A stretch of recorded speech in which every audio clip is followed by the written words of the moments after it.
فقدان ہے ریڈیو سے یا ٹیلی ویژن سے. کہیں میں نے بچوں کا مختص پروگرام دیکھا ہی نہیں. صحیح. ہر اتوار کو ریڈیو پاکستان سے 1 گھنٹے کا پروگرام آتا تھا بچوں کی دنیا کے نام سے, اور اس میں کیا نہیں ہوتا تھا. اس میں نظمیں اور غزلیں بھی پڑھائی جاتی تھیں, اس میں کہانی بھی سنائی جاتی تھی, اس میں فیچر پروگرام بھی ہوتا تھا. اس میں ایک پروگرام ہوا کرتا تھا چیستہ کے نام پہ. چیستہ تھا وہ ایک سوال جواب کا سوال, جو سوال ایک ذہن میں ایک چیز انہوں نے طے کر لی اور آپ کو یہ بتا دیا کہ یہ حیوانات میں سے ہے یا جمادات میں سے ہے, یا تو اس میں سے آپ 20 سوال کر کے ایسے سوال جس کا جواب ہاں یا نہ میں ہو. اچھا. یہ پروگرام بعد میں کسوٹی کی صورت میں ٹیلی ویژن پہ آیا اور بے انتہا مقبول ہوا. بہت بڑی بڑی شخصیت عارف افتخار اور عبید اللہ بیگ اور قریش پور صاحب نے کی, اور وہ تو خیر بہت بڑے تھے. لیکن میں یہ کرنا چاہ رہا ہوں جیسے آپ نے بالکل صحیح کہا کہ وہ درسگاہ چونکہ تھی ریڈیو کی, تو ہمیں وہاں پہ یہ کرنا آیا کہ کیسے سوال کرتے ہیں, کیسے سوچتے ہیں, ذہن کی مشق کیسے ہوتی ہے. اور ایک جو سب سے بڑی میں نے وہاں پہ ہم سے ہوتی تھی وہ یہ کہ تلفظ پر اس قدر زور تھا, کیوں بخاری صاحب کا زمانہ تھا جی, وہ تو کسی صورت برداشت کر ہی نہیں سکتے تھے کہ ایک مطلب کہ صبح بولنا ہے, صبح بولا تو آپ کی معافت ہے, صبح نہیں بول سکتے تھے آپ. اتنی باریکیاں, اتنی مطلب. اور وہاں پہ ایک اچھے درجے کے ایک صاحب باقاعدہ خواہشہ تھے جو اس بات معمور تھے کہ وہ سارے پروگرام ہر وقت سنتے تھے نیچے بیٹھ کے ایک جگہ پہ. اچھا. اور کوئی بھی تلفظ کا کوئی آئے تو فوراً نوٹ کرتے تھے اور اس کے بعد اس کے اوپر ایکشن ہوتا تھا. اچھا صحیح. اچھا پھر ان کے ہمارے وہاں پہ لوگ بھی عجیب تھے. ابھی طلعت حسین صاحب کا انتقال ہوا, اللہ ان کو غریق رحمت کرے. ہم نے اس کو تھوڑا پروگرام ان کے ساتھ کیے بھی, لیکن ان کی والدہ ریڈیو پاکستان میں اناؤنسر تھیں. جی جی.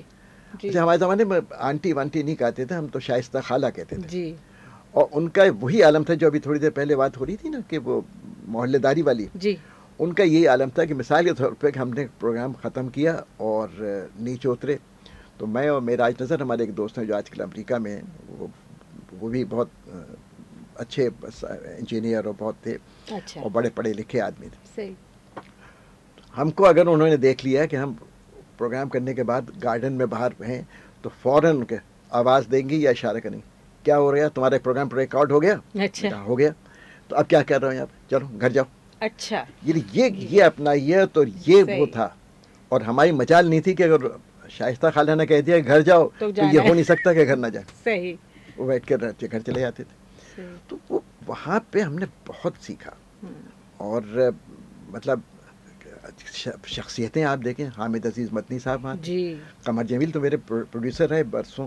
اچھا. تو آغا ناصر صاحب جو بہت بڑے لکھاری بھی تھے, اور ان کا جو فیض صاحب پہ کام ہے وہ تو آپ کی نظر سے گزرا ہوگا, بہت سے لوگوں نے پڑھا ہوگا.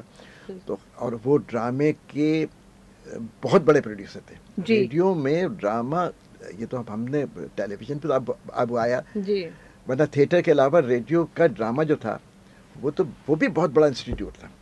اور ایسے ایسے صداکار اور اداکار اس میں آئے ہیں کہ جو لیجنڈس تھے اور جن کی آوازیں, اچھا اس زمانے میں ظاہر ہے تصویر تو آتی نہیں تھی جی, آواز سے پہچانتا تھا سامع صحیح کہ یہ اسم سلیم صاحب کی آواز ہے یا ظفر صدیقی صاحب کی آواز ہے یا ماجد صاحب کی آواز. اور اس ضمن میں خود بخاری صاحب نے لیڈ کیا. اچھا. بخاری صاحب خود نہ صرف شاعر تھے بلکہ ایک بہت بڑے صداکار بھی تھے جی. بالکل. انہوں نے ایک ڈرامہ کیا تھا, آدھے گھنٹے کا تھا, اس کا نام تھا لائٹ ہاؤس. اچھا. ایک کیریکٹر تھا, اور وہ کیریکٹر یہ تھا کہ ایک جزیرے پہ ایک لائٹ ہاؤس بنا تھا, اس کے اندر ڈرامے کا نام لائٹ ہاؤس تھا. لائٹ ہاؤس وہ ہوتا ہے کہ جو سمندر میں دور پہ جہازوں کو راستہ دکھاتا ہے. بالکل. یہ سگ گزیدہ تھے, ان کو کتے نے کاٹ لیا. اب یہ اکیلے واحد آدمی تھے وہاں پہ ٹاور کے اوپر. یہ ڈرامہ یہ ہے, اور ظاہر ہے کہ آپ نے اس کو علم ہے کہ وہ کتے کا کاٹا ہوا جو ہوتا ہے اس کے لیے پانی کے سائٹ بھی, اب وہ پانی ہر طرف, اس کے علاوہ کچھ نہیں, دوسری ذات نہیں. بخاری صاحب نے یہ پورا ڈرامہ, اس میں ڈائلاگس, اس میں مطلب ان کے جو بیت رہی ہے وہ اس کا ذکر, اور اس کی جس بہت کمال ڈرامہ تھا. لکھا بھی بڑا اچھا گیا تھا, مجھے یاد نہیں کہ اب لکھا کس نے تھا.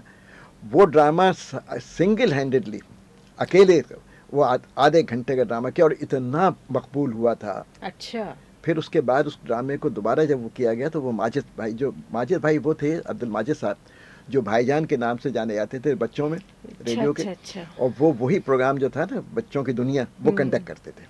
صحیح. وہ پھر 1965 کی جنگ میں جب شاید تار وار کوئی ٹوٹ کے گر گیا تھا ان کے گھر کے صحن پر, اس پہ کرنٹ لگ کے وہ بیچارے فوت ہو گئے تھے. صحیح. مطلب وہ بھی بہت بڑا نام تھے ریڈیو کا. وہ تو اس وقت جیسا لگ رہا ہے مجھے کہ جب ایسی شخصیتوں میں گھرا ہوں کہ آپ کا وقت نہیں میں بلکہ مجھے اندازہ ہو رہا ہے کہ بہت سے لوگوں کی, کیونکہ ہمارے اکثر جو ہمارے سامعین ہیں وہ اکثر مجھ سے یہی کہتے ہیں کہ آپ نے ہمیں بچپن میں لوٹا دیا. تو آج بھی مجھے 100% یہ امید ہے کہ بہت سے لوگ پرانی اور حسین یادوں میں وہ لوگ آپ کی باتیں جو سن رہے ہوں گے اس سے پہنچ گئے ہوں گے. جیسے آپ نے ذکر کیا ابھی میں نے طلعت حسین صاحب کے انتقال پہ جب پروگرام کیا تھا تو وہ اس میں یہی تھا کہ ان کی آواز جب ایڈز پہ چلتی تھی تو پھر بعد میں پتہ چلا کہ اچھا یہ ان کی آواز, مطلب آواز سے پہلے وہ شخصیات جو تھیں وہ جانی جاتی تھیں. بالکل. اور کیونکہ ٹی وی تو بعد میں آیا, ٹی وی بہت بعد میں آیا. بالکل. اور پھر اس کے بعد پھر اندازہ ہوتا تھا اچھا یہ ان کی آواز تھی. صحیح. بہت واقعی ان کی آواز بھی ماشاءاللہ ان کو. آپ نے بھی ذکر کیا 1965 کی جنگ کا بھی, تو وہ بھی ظاہر بات ہے وہ دور وہ بھی آپ نے دیکھا. اس کا تھوڑا سا کچھ اگر آپ بتائیں کہ آپ کیونکہ ریڈیو پہ تھے اس وقت, بالکل کیا عالم ہوتا تھا اور کیا اس کی. جب ہم نے بعض پروگرام تو اس وقت ان کے کیے ریکارڈنگ رات میں. اچھا. یا پروگرام بعض ایک آدھ شاید لائیو بھی تھا اس میں. اب رات کو میں اس وقت خیر یونیورسٹی کے نہیں فارغ ہو چکا تھا, نہیں یونیورسٹی میں تھا, سوری 66 میں فارغ ہوا. تو آپ یہ دیکھیں کہ اس زمانے میں ہم لوگ رہتے تھے کیماری میں, اور ریڈیو پاکستان کی عمارت آپ کو پتا ہے کہاں پہ, اس میں شام کو آ جانا چاہیے ہوتا تھا. 3-4 دفعہ ایسا اتفاق ہوا, 17 دن کی تو جنگ تھی, 2 دفعہ ہوا اتفاق کہ اس میں روشنی میں آ جانا, اس لیے کہ بلیک آؤٹ. جی بالکل. اور اچھا پھر اتنی وہاں پہ ظاہر ہے کہ وہ جنگ کا زمانہ تھا, داخلے پہ پابندی تھی, اسپیشل پاسز بنے تھے. اچھا. اور اس کے باوجود وہ گیٹ پہ روک کے پھر چیکنگ پوری ہوتی تھی, کیونکہ اس وقت فوج کے جوان بھی وہاں پہ اس کی, کیونکہ ایک ہی سلسلہ تھا مطلب کمیونیکیشن کا, وہ اخبار کے علاوہ ریڈیو تھا وہ, تو اس کو وہ پوری طرح گارڈ کرتے تھے. پھر اس کے بعد جب اندر چلے جائیں تو ظاہر ہے بقع نور اسٹوڈیو, اور آپ پروگرام بھی کیا, فنا کیا. اور اس زمانے میں یہ, اور اسی میں کبھی کبھی یہ بھی ہوا کہ سائرن بج گیا کہ دشمن کے جہاز جو ہیں ہماری ٹیریٹری میں آ گئے ہیں. صحیح. اچھا اس وقت یہ ہوا تھا کہ یہ ہمیں پہلی دفعہ معلوم ہوا کہ یہ جو ساؤنڈ ویوز ہیں اس کو بھی وہ ٹریک کر سکتے ہیں, تو اس کو فوری طور پہ اس کی تھوڑی دیر کے لیے سسپینڈ کرتے تھے. حالانکہ اس وقت ٹیلی ویژن بھی شروع ہو گیا تھا. جی 65 ٹیلی ویژن بھی شروع ہو گیا تھا. تو وہ مگر ریڈیو پہ ہم نے پروگرام, اور مگر پورے پروگرام ہوتے تھے ویسے ہی گانے اور فنا, اور ظاہر اس میں قومی گانے بج رہے تھے ہوتے تھے, اور کمپوز, اور نئے فوری طور پہ کمپوز ہوئے, اور جو اسپرٹ ہی دوسری تھی اس میں. جی وہ تو جذبہ بالکل علیحدہ تھا, اور وہ بس پاکستان کے لیے جو تھے, اور ظاہر ہے کہ وہ صحیح بات ہے. تو پھر آپ نے جیسے آپ نے بتایا کہ بچوں کی دنیا آپ پروگرام کرتے تھے, اس کے بعد پھر آگے کس طرح کے آپ کے اصل میں یاور بیدی صاحب ہو کے آ گئے پروگرام پروڈیوسر, اور ان کے ذمے آ گیا بس میں طلبہ کا پروگرام. یہ بس میں طلبہ کا پروگرام کراچی یونیورسٹی اور کالجز کے بچوں کے لیے, لوگوں کے لیے تھا. تو یہ اس میں کرتے رہے پروگرام مستقل, اور اس میں کمال کے لوگ ہوا کرتے تھے. آپ دیکھیں پروین شاکر نے بھی اس میں کیا, فاطمہ حسن نے بھی اس میں کیا, اور ہمارے پیرزادہ قاسم وہاں پہ انہوں نے بھی کیا, اور بے شمار نام, نصیر ترابی اس میں پروگرام میں آتے تھے. یعنی کوئی اس وقت کا یا ہماری نسل کا کوئی پرومیننٹ ایسا طالب علم, چاہے اس کا تعلق شعر شاعری سے ہو یا اس کا کسی اور فیلڈ میں ہو, وہ اس میں ان کو شرکت کا. یاور بیدی ایک ایسی عجیب شخصیت تھے, انہوں نے اس قدر پروان چڑھایا کہ لوگوں کو، اور جہاں انہوں نے ٹیلنٹ دیکھا تو اس کو انہوں نے ٹیپ کیا، بلایا، ٹرین کیا اور ریڈیو کا حوالے کیا اور ریڈیو کے ذریعے سے ان کو پروجیکٹ کیا. تو ہم نے وہ کیا. اس کے بعد ایک پروگرام ہوتا تھا اوورسیز لسنرز کے لیے ایکسٹرنل سروسز میں. اچھا. یاور میدی صاحب جو تھے وہ وہاں سے ہو کے ٹرانسفر ہو کے ان کا ایکسٹرنل سروس میں آ گئے. وہاں پہ ایک پروگرام ہفتہ وار ہوا کرتا تھا، اس کا نام تھا ریڈیو میگزین. اور ریڈیو میگزین یہ تھا کہ آدھے گھنٹے کا پروگرام تھا. وہ پورے ہفتے کی پاکستان کی جو صورتحال تھی اس میں جو ایونٹس ہوتے تھے اس کا احاطہ کرنے کے لیے تھا.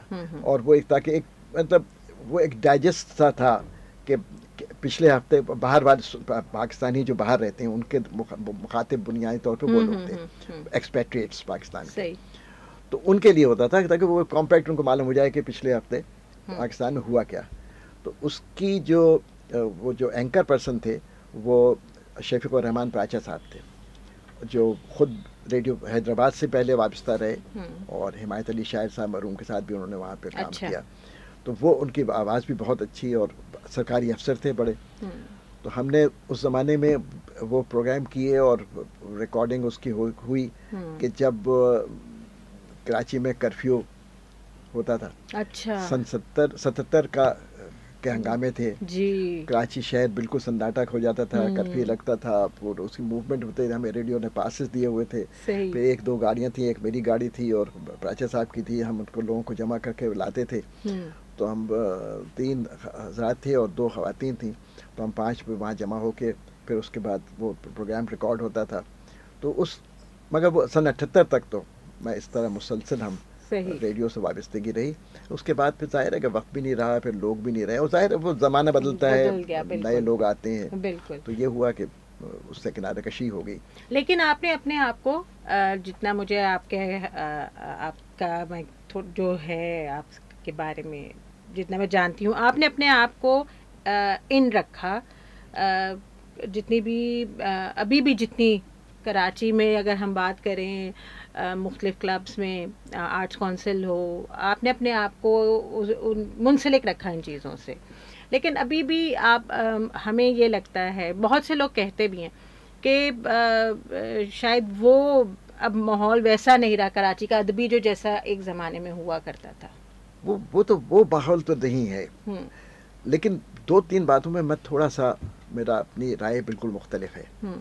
دیکھیں، ایک تو یہ لوگ کہتے ہیں بعض اوقات کہ صاحب وہ نئی نسل جو ہے یا ہم لوگ کتاب کے کلچر سے باہر آ گئے ہیں، کتاب نہیں پڑھتے. آپ یقین مانیں کہ کتاب کی کہیں نمائش ہو رہی ہو، جی بالکل، چاہے وہ آرٹس کونسل کی جو سالانہ ان کی ایک اردو کانفرنس ہوتی ہے اس میں لگے ہوئے اسٹالس ہوں، یا جو ایکسپو سینٹر میں جی ایگزیبیشن ہوتی ہے، آپ دیکھیں کہ کس بڑی تعداد میں لوگ آتے ہیں. لٹریچر فیسٹیولز ہوتے ہیں، لٹریچر فیسٹیول میں جس طرح ان کی شرکت ہوتی ہے، چاہے وہ آکسفورڈ یونیورسٹی والوں کا ہو یا امینہ سید کی کا ہو، بالکل، یا کسی بھی اور جگہ پہ چھوٹا سا بھی آپ کر لیں، 4 اسٹال لگا دیں، بچے بوڑھے نوجوان سب نہ صرف یہ کہ وہاں پہ آتے ہیں بلکہ جیسی اس کی استطاعت ہے. وہ یقیناً کتابیں بے انتہا مہنگی ہو گئی ہیں، ہاتھ مطلب ان کا ریچیبل نہیں رہی ہے، لیکن اس کے باوجود پڑھنے کا ذوق ہے، لوگ کر رہے ہیں. بالکل. اچھا، یہ بھی صحیح ہے کہ وہ ہم شاید پیچھے ماضی میں رہتے ہیں کہ ہم یہ کہتے ہیں کہ وہ ذوق وہ شوق وہ نہیں رہا، وہ ماحول نہیں رہا. لیکن میں یہاں پہ سب سے بڑی جو ذکر کرنا چاہوں گا وہ یہ آرٹس کونسل کے ادارے کا. بالکل. ہم تو اس کے ممبر بنے بہت شروع میں، جب دربار علی شاہ صاحب کمشنر کراچی ہوتے تھے اور اس کا کراچی آرٹس کونسل کے پریزیڈنٹ تھے، اور شاید 50 روپے کی ممبرشپ تھی. جب ہم نے لیا، وہ یاور میدی صاحب ریڈیو پاکستان والے وہ بھی وہاں آئے. اچھا. اس کو انہوں نے انسٹیٹیوٹ بنایا. اس کے بعد اب احمد شاہ صاحب نے تو کمال ہی کر دیا. تو اب اس کا بہت بڑا کنٹریبیوشن ہے. اس کے علاوہ ایک مطلب جو ادبی محفلیں اس سلسلے میں 2-3 کلبس نے بڑا کام کیا. اچھا. ایک تو کراچی کلب میں بھی بہت اچھی بہت عمدہ ہے. اس کا ہوا یہ تھا کہ ایک ریڈیو پاکستان کی ایک ریٹائرڈ ڈائریکٹر ہیں جو کراچی کلب میں ممبر بھی ہیں. تو کراچی کلب کی جو ادبی کمیٹی ہے وہ ان کے ہاتھ میں ہے. چنانچہ انہوں نے کیا اعلیٰ مشاعرے کرائے ہیں وہاں پہ. آپ بھی ماشاءاللہ بڑے ان محفلوں میں ایکٹیو. انہوں کی عنایت کی نے ہمیشہ بلایا مجھے. اور لیکن کراچی جمخانہ میں بھی جی جو اکثر لوگ سمجھتے ہیں کہ یہ تو انگریزی بولنے والے اور ان کا جمخانہ ہے یہ ذرا لیکن وہاں پر بھی باقاعدہ ایک ادبی اور کمیٹی ہے جو لائبریری ادبی کمیٹی ہے. ایک تو یہ کہ کراچی جمخانہ کی لائبریری جو ہے جی وہ کراچی کے کسی کلب کے پاس اتنی اچھی لائبریری نہیں ہے. صحیح. اردو سندھی انگریزی بہت اچھا اجتماع کتابوں کا. اس کے علاوہ وہاں پہ موقع پر بہت اچھے ادبی پروگرام نشستیں ہوتی رہی ہیں. صحیح. کون سے ایسا بڑا آدمی ہے چاہے وہ انور مقصود صاحب ہوں یا زہرا نگاہ صاحبہ ہوں یا احمد فراز ہوں یا افتخار عارف ہوں منیر نیازی ہوں, مطلب کون ایسا ہے کہ جس کو ہم نے وہاں پہ کراچی جمخانہ میں نہیں بلایا اور ان کے ساتھ ہم نے محفل نہیں کی. بالکل. تو وہ یہ ان کا کنٹریبیوشن ان کلبس کا. صحیح. اور یہ واقعی ادبی جو ہے ویسے تو وہ نہیں رہی, ہر طرح کا ہوتا ہے نا وہ دنیا میں ہے کہ ریسیڈ ہو گیا. جیسے ایک زمانے میں یہ تھا کہ فلمیں جو تھا سنیما ہال جا کے دیکھنے کا شوق ختم ہو گیا تھا. بالکل. لیکن اب پھر ریوائیو ہوا. ہاں. اسی طرح کتاب کا آپ کچھ بھی کریں, ڈیجیٹل کتاب پڑھنا چاہیں یا کچھ کرنا چاہیں, وہ جب تک کاغذ کی خوشبو اور اس کا ہاتھ میں لمس جو ہے اس کا نہ ہو کتاب پڑھنے کا لطف نہیں آ سکتا. اور آہستہ آہستہ ہم اس طرف آ رہے ہیں. اور ابھی وہ اصل میں اس میں بڑا کردار ماؤں کا ہوتا ہے کہ اگر وہ مائیں بجائے اس کو بچے کو کارٹون لگا کے اس پر اپنے موبائل پر بچوں کو بہلانے کے لیے دے دینے کے بجائے اگر اسی کارٹون کا وہ جو چھپے ہوئے کارٹون آتے تھے ہمارے زمانے میں جو ہم نے وہ اس کے ہاتھ میں دے دیں نا, وہ صفحہ جو پلٹے گا اور وہ جو اس کو دیکھے گا اس میں ٹھیک ہے اس کو موومنٹ نہیں ہوگا, آواز نہیں آ رہی ہوگی, لیکن اس کا ذہن اس طرف چلنے لگے گا. بالکل صحیح. آپ کر کے تو دیکھیں تو وہ بچے مطلب نقل کرنے کو بچوں کی عادت ہوئی ہے, آپ بھی اس کے سامنے پڑھتے رہیں, کتاب کے پلٹتے رہیں تو بچہ بھی کرنے لگے. اب ہم لوگ کے ہمارے زمانے میں 8 چیز کے کامکس آتے تھے. اب وہ ہم نے کیونکہ وہ پڑھا ہوا ہے تو وہ اس کی مووی بھی آئی, لیکن جو مزہ اس کو پڑھنے کا اور اس کو دیکھ کے پڑھنے کا جو اس کا ایک کامکس کا جو آپ کو پتہ انداز ہوتا تھا, اسٹائل ہوتا تھا, وہ لطف اس میں نہیں ہے. بالکل وہ بات ہی دوسری تھی. بالکل. اچھا, لیکن یہ یہاں پہ کیا آپ اس بات سے متفق ہیں کہ ہم ایک تو چلے یہ ایک ایکسپوجر کی بھی بات ہوتی ہے, بہت سے لوگوں کی ایکسیسیبلٹی نہیں ہے کلبس میں یا وہ نہیں آنا جانا ان کے لیے, لیکن پی ٹی وی کا ایک دور ایسا ہوتا تھا جو جسے ہم کہتے ہیں کہ اس میں ہر طرح کے پروگرام ہوتے ہیں. تو جو ہے آپ کو پانی چاہیے تو میں پانی دے دیتی ہوں. تو وہ اس میں ہر طرح کے پروگرامز بچوں کے حوالے سے اور جو مشاعرے اس میں آتے تھے, راگ رنگ اس میں رات میں آتا تھا. تو یہ بھی آپ اس سے اتفاق کریں گے؟ اب راگ رنگ اور یہ نہیں, آپ کو یہ سن کے شاید تعجب ہو کہ مغربی موسیقی کا پروگرام بھی ریڈیو پاکستان سے ہوا کرتا, آدھے گھنٹہ دوپہر میں جی اور آدھا گھنٹہ رات کو. اچھا. ویسٹرن میوزک بجتا تھا, اس کی باقاعدہ فرمائش ہوتی تھی. اور ایک نیوز کاسٹر تھے, اس وقت نام ان کا یاد نہیں آ رہا, جو کرسچن تھے, اور